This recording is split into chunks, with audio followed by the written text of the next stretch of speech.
Hi and welcome to another Clevertouch Learn at Home video with me, Gareth, primary school teacher. And as you can see, I'm on my own. No Tallulah, she's in bed. Because this is a video for Key Stage 2 children. And it's actually part 2. It's part 2 of my Living Things videos. The first one we did all about, can you remember? Well, there were mammals, birds, amphibians, reptiles and fish. 5 animal groups, all part of the vertebrate family. And what linked those animals together? Having internal skeletons, that's right, bones. Vertebrae, the spine. Now, we're going to look at the opposite of vertebrates, the invertebrates today. But I thought we'd also finish off this kind of little tour of living things on our planet by looking at the whole span, very, very quickly, of life on our planet. Okay. So, all life on Earth, we have plants, microorganisms and fungi, and then we have the animal kingdom.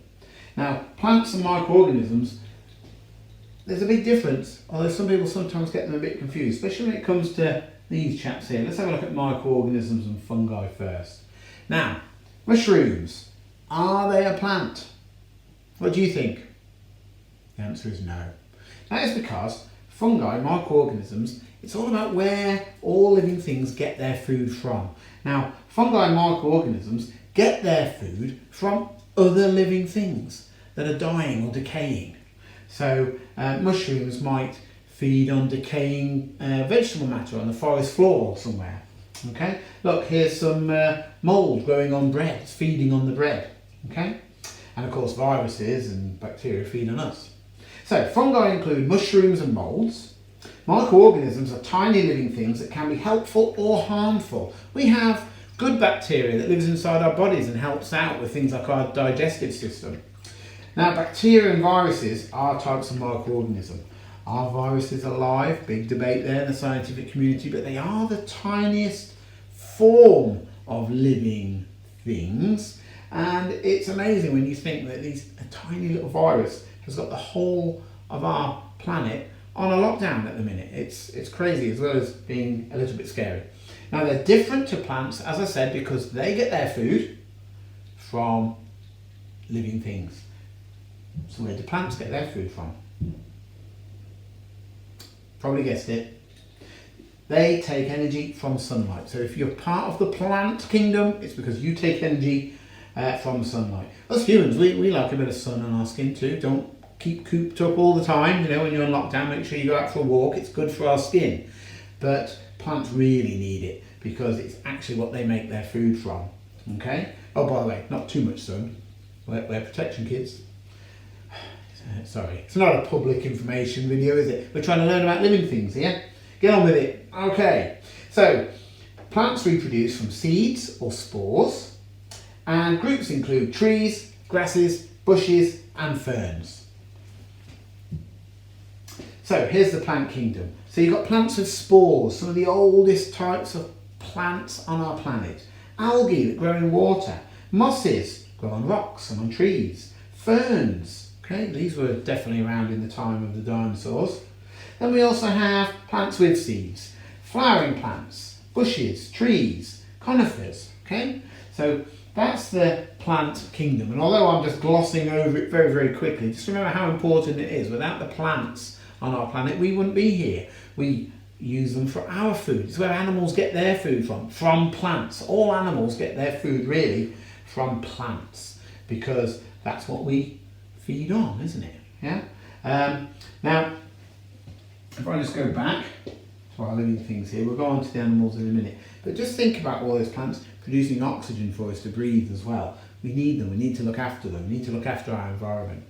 Now, into the world of animals. Now, last time we looked at the vertebrates, okay? All the animals with a skeleton. But if we're going to talk about the opposite, which is invertebrates, which basically means no spine, no vertebrae, no skeleton, it's actually 2 groups and they're both very, very different.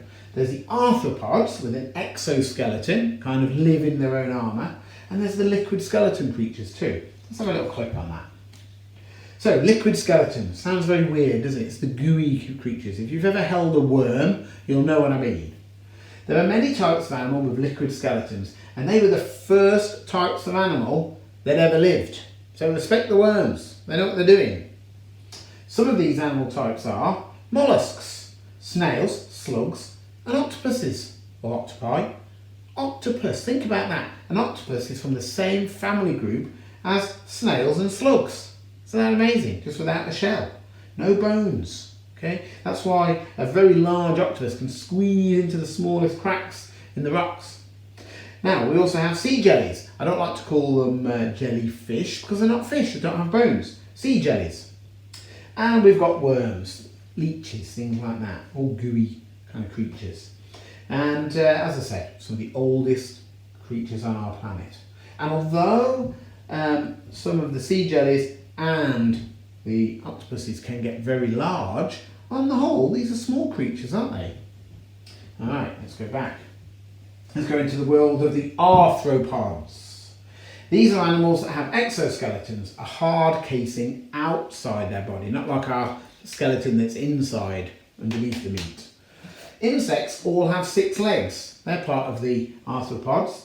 Insects. And they're the ones with 6 legs. Not all arthropods have 6 legs, just the insects, such as flies, butterflies, bees, ants and beetles. Okay?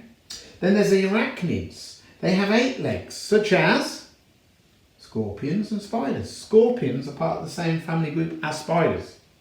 Then there's other types of arachnids. Centipedes, millipedes, and then crabs, lobsters and woodlice are all part of the crustacean family. And they are all arthropods too.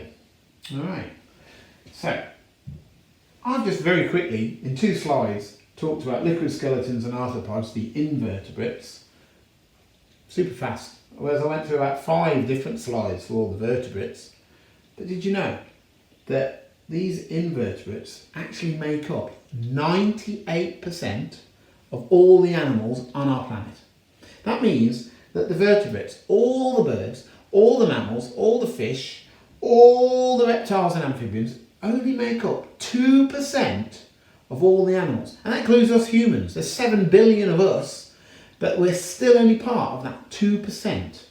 And the rest of it, 98%, are the invertebrates. So although they're not the cute animals, they're animals that kind of generally freak people out, there are more of them, way more of them, than there are of us, and we should respect them. And most of these are kind of species that have been here way longer than us too. And it is amazing when you can consider that balance between them, and they're worth researching. To help you do that, we've got some fun activities that you can try. So I'm just going to switch over to my laptop. Please sign up to the Clevertouch classroom and we can send you out these activities. It's not homework, it's just a fun activity to try and make spur on some learning. Now, some of the activities are diagrams, like this bee here. So if I make this full screen, here we go. Close that. So here's a diagram of a bee. And we've got some labels over here. Some of them are going to be very obvious. So it says head. So there's the head of this bee. There we go, gone green. Then we've got the wings. That's very obvious too. Okay. Now next it says thorax and then it says abdomen.